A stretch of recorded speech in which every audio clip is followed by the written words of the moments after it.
Hi everyone, it's me Sanchari and welcome back to my channel Simply Sanchari. Hope you all are doing well. In today's video, I'm going to film a get ready with me using makeup products that I absolutely dislike. I have preserved all of this for this day and I am refilming this video for the second time, you guys. Hashtag content creator life. Yes, because I was not happy with the content, how exactly it turned up. So I thought I'll refilm and redo this video. I will give you a mini review about each and every product, why I do not like them. Also, I have an in-depth review about each of these products, not all of them, but yes, I have most of them in my channel. If you guys are interested, please head on to my channel. You will find difference of contents which you think you may like it. And now, without any further more delay, let's just jump straight into this video. Alrighty, so I have zoomed you in so that you can see each and every detail closely with me. And first step is to do my brows. I'm going to use this Swiss Beauty Eyebrow Stylist. This is a wax brow stylist. You just have to spray some water and do your eyebrows. It is going to make sure that your eyebrows stay in place for long hours. Now let me tell you one thing. This is not meant for someone having scanty or thin eyebrows. I have noticed that whatever it takes, it does not hold my eyebrow in any ways, and also my eyebrows comes to its natural form, like it is droopy, it is flat again within few minutes. So we are again going to test it out and I will show you the results after some time, whether it holds my eyebrows in place, whether it makes it bushy, it gives some lift or not, or it is again droopy and flat. By the time this is taking some time to set, we are moving with our base makeup. So I have already done my CTM routine and I am going to use a primer from Mars, which is their God's Glow primer. Now let me tell you guys that this is an oil based primer that contains a lot of shimmer particles, and I think I got this 2 years back, but because it is still in expiry, like it expires on 2026, so I still have got a lot of time with me. Now let me tell you, this is not a very oily kind of primer. It is a dry oil kind of primer with lot of fragrance and shimmer particles, and you can see the shimmer particles shining if you see your face under the light. Next thing, it does not provide any kind of glow or radiance. Also, I never notice any hydration or moisturization. I would anytime prefer my Hydra Glow primer, which comes in a pink solution and it has been discontinued, so I would prefer that over this anytime because it is very hydrating. You can check my video wherein I compared this with the Hydra Glow primer. I will try and mention the link over here. I have two more primers with me. One is Makeup Revolution Hydrate and Hold primer, and the next one is Inside Cosmetics Prime and Perfect primer. I'm going to use both of them half and half side of my face just to show you guys how exactly it looks and why I do not like them. So I will use this on the right side of my face. So it comes in this kind of runny consistency.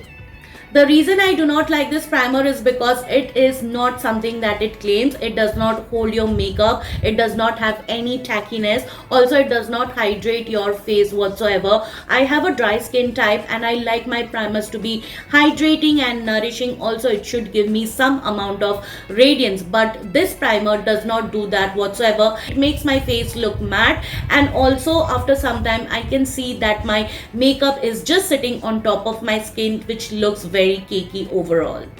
Now this Inside Cosmetics primer claims to be lightweight, hydrating, and it even blurs out the pores. But when I reviewed this, when I used this, I noticed that it has a lot of synthetic fragrance which is quite strong. It gave me headache at some point of time. Also, it contains a lot of silicones which I do not know how exactly it is going to hydrate my skin. And also I felt that because it is very silicone in nature, it is also very oily. So this is strictly no for oily skin type. And even when I use this primer on my dry skin, I saw that my foundation, my base makeup was slipping and sliding. It looked streaky and patchy in some areas, and after I completed my entire makeup, it looked very cakey. It did not make my makeup long lasting whatsoever. Coming back to the eyebrows, you guys see that it has lost its shape. It did not hold and it's again droopy and flat. So if you have very thick fuller eyebrows, probably it is going to help you hold your eyebrows, but it is not meant for my eyebrows whatsoever. Guys, I have to put a disclaimer over here. Whatever makeup products I'm showing in today's video, it did not work for me after several attempts. So it doesn't mean that it is not going to work for you, just because makeup is subjective. Everyone has their preference. For someone it may work, for someone it might not work. So if you like any of the products from this video, please don't come back to me, because I did my best to give them a chance, and only after several attempts and chances I felt that it is not working for me, or it is not going to work for me in coming futures. For my today's foundation, I'm going to use Insight Professional Soft Focus Full Coverage Foundation, and I am in the last shade, which is MN18, suitable for medium skin tone with neutral undertone. I don't understand why all of their foundation and concealer have neutral tones. Don't they find any warm tones or any olive tones, any cool tones? I don't get it. And they have pathetic shade range, you guys. That is why I do not like trying affordable foundation or drugstore foundation, because I do not get my shade, you guys. Now let me just show you how exactly this foundation looks on my NC42 skin tone. I have already done an in-depth review on this. If you guys are interested, please check the link in the description. Also, you can head on to my channel for more details. Alright, so this side was with brush, and with brush I'm noticing a lot of unevenness and streakiness. Also, the primer is making it look patchy. I have used the Makeup Revolution one on the right side. With brush it is giving you a good medium buildable coverage, but on the left side where I used my sponge, it has soaked maximum product and it is giving me a very light coverage. I think this coverage I am totally loving it, because it is not making my face look ghostly as the right side. Though it have a runny consistency, it is quite matte on my skin, and I can feel the heaviness of this foundation, plus the shade range is not up to the mark. Like, I have lot of textures and it clings onto that, and it emphasizes it very badly, which I do not like, and for that reason I hate this foundation, you guys. Next, I'm going to use the concealer from Insight Cosmetics, and this is their HD concealer. I think I'm in the shade MN30 or 35. Now let me tell you that this is the darkest shade that I picked up, just to color correct and hide any of the blemishes or uneven skin tone on my face. Now, because this is an HD concealer and also they claim it to be full coverage, I did not find it full coverage in any ways. I think it has got a medium buildable coverage, which you can totally build it up, but on my skin it creases very badly, it rubs off, it separates.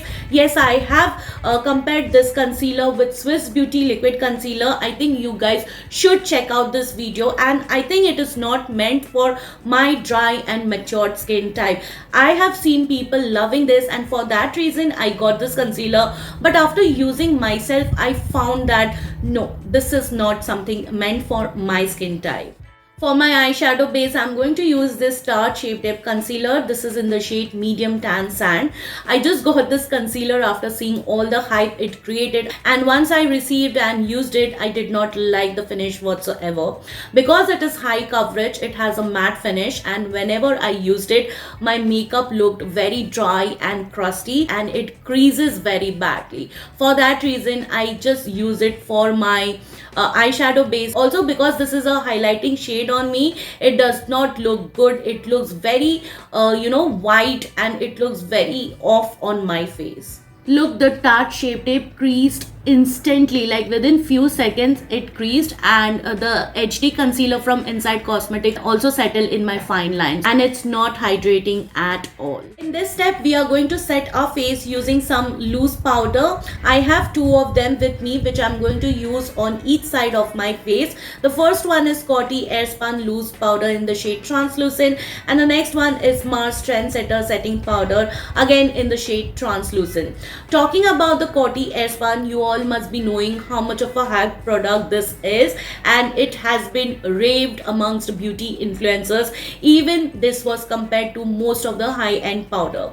Now, why I dislike this? Just because it has a lot of strong fragrance in it, which is exactly like talcum powder, and whenever I used it, I got severe headache, you guys. So it is not meant for someone who is very sensitive to fragrance. The texture of this powder, by no means it is a lightweight, and it is not even a finely milled powder. Whenever I have applied, it gave me white cast, and also I have noticed that my face looks dry like Sahara desert, and even it clings on to most of my dry patch. Now, about this Mars Trendsetter setting powder, I would like to tell you guys that I have no issues with this brand. It's one of my favorite brand when it comes to their affordable and good quality makeup. I got this powder just after reading and seeing a lot of positive reviews, and when I tried it on myself, I felt that this powder is something not meant for my dry skin, because it made my skin more dry. But I must say, it's a very finely milled powder that does not contain any white cast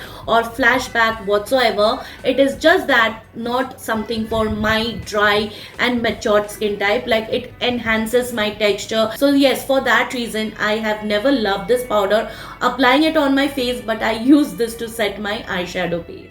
Now I'll take some break from my face and move directly to my eye makeup. For my today's eye look, I'm going to use this Insight Professional eyeshadow palette. I don't see any shade number or shade name. Now let me tell you about this eyeshadow that I've already done an in-depth review, giving swatches, doing some demo, but I did not like this palette whatsoever. The color story is beautiful, but the formulation is not up to the mark. The mattes are very dry, very chalky. It loses its pigmentation once you try and blend it out. If you tap the product and blend, still it loses its intensity. It looks pigmented on the pan, but does not have any opaque saturated pigmentation whatsoever. Now coming to this shimmer shade, I think this is just for show purpose, you guys. I like my shimmers to be, beaming. It should glisten, it should be sparkling, but these on the other hand feels very dry, very chalky,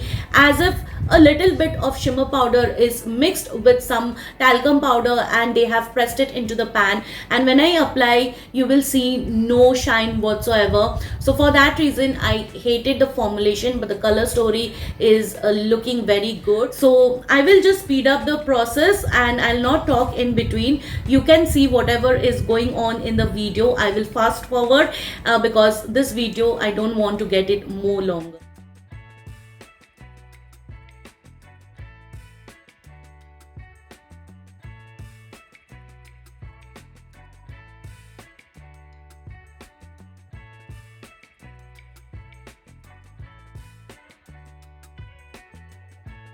Now, because I've kept some empty space, I'm going to use this Insight Professional Liquid Eyeshadow. These were their multichromes and duochromes, which I really had high hopes when I ordered, but when I tried it, I was like, what the hell? They had failed miserably. Today I went light-handedly to layer both the shades, but still it is looking patchy, you guys. It's not something I expect from liquid eyeshadow, because I love my liquid eyeshadow to be sparkly, to be beaming, but this on the other hand is very subtle and gives you a metallic finish. I did my best, you guys. It's very tricky to work with, so if you have this liquid eyeshadow, please let me know in the comments if you know how to work with it. Though I'm loving the eye look, it's not going with my outfit, but still I'm loving the eye look. Now about this NYX Glow Shots liquid eyeshadow, I have two shades with me. I don't know where I kept it, and each of these retails for rupees 7.99 or 8.99. Oh my god, for a liquid eyeshadow, spending that much amount is a lot of money, you guys. And I did share my review on these. It's something I did not really like. I had high hopes from NYX because their products are to die for, but when I tried these liquid eyeshadow, firstly it's fast drying, but next thing, when you apply it, it is patchy, it is not sparkly, also it is streaky, just like the Inside Cosmetics one. I think you guys should check out my videos on this. I have done an in-depth review. Next, I'm going to contour my face using two different products. On the right side, I'm going to use this K by Katrina contour stick in the shade Caramel Focus, and on the left side, I'm going to use this Gush Beauty stack. I think the shade is lighter, but I don't think it's too light for my NC42 skin. It should provide me some kind of shadow, which it is not giving me what I wanted to. I did not like the quality, you guys. You can see that I have used a lot of amount, which I think is more when it comes to makeup, and it just vanished into my skin. Now on the left side, I will use this Gush Beauty stack. So it smells like dalda, don't know why. So I'll use this bronzer shade, and this is in the shade dark. So I have same thought for this stack also. Now this is supposed to be a cream bronzer, but when I lay it on my face, it disappears, and if I use my finger, it does show up little bit, but then it gives me that, you know, harsh lines which it does not want to blend whatsoever. It's not the reason that I used on top of the powder. I have tried it under the powder products also. It lifted my base makeup and it gets very streaky and patchy. I just used it once or twice and I never liked it. Also, it is very highly priced for a drugstore, and for an indie brand like this, they should have given us something that is really very affordable so that each and everyone could have experience. Also, they should change their formulation, because when you touch it, when you swirl your finger, it is creamy, but where does this color go? Now before adding some highlighter, let's just add some color. I'm going to use the Swiss Beauty Cream It Up blush in the shade Cheeky Peach, and this is a beautiful peachy color, but I don't like the formulation. Firstly, it is very thick. It takes ages to come out of the tube and lot of air is trapped. Also, the formulation is not very lightweight. It is very thick. It does not blend well with your sponge or your brush. That is what I have noticed, but it works fine with your finger because the warmth of your finger just melts down the product. I really like the color on me, but I don't like the formulation. Also, I noticed that it does cling onto my dry patches and it emphasizes my texture. Now I'll use the same highlighter from this Gush Beauty stack. Now this highlighter is very drying and it does not have tons of pigmentation. Like you can see from my face, it's not very shiny. It is not giving me a glow from within kind of look. It looks very streaky. Also, the shade is something very disappointing because on my skin it looks very pearly, which I did not like. If you touch, you will feel the grittiness, you will feel the dryness, and also you will feel that it's not very lightweight, it's not very finely milled. That is why I did not like this Gush Beauty stack, and also I refrain from buying this in future. Lastly, we are going to end this video with some lipstick. So I already lined my lips using Swiss Beauty Bold Matte lip liner in the shade 11, and on that I used my La Mer Silk Canvas Nourishing Lipstick. This is in the shade 404 Creme Rose. The shade is absolutely pretty, you guys, but the formulation is something which I dislike the most. Because it's a nourishing lipstick, I thought it to be very moisturizing, but it gives me a very dry and flaky lips. Also, it does not give you an even finish. If you spread it out, it turns streaky and patchy, and if you feather it out lightly with your finger, you will notice that it loses its intensity. Alright you guys, so this is it for today's video. Hope you found the content helpful and informative. If you did, please take a moment to like, share, subscribe to my channel. Don't forget to hit the bell button. You can also follow me on my social media handles, whose link I have mentioned it in the description box. Please come and say hi, and I will see you soon with my next one. Till then, bye bye, take care.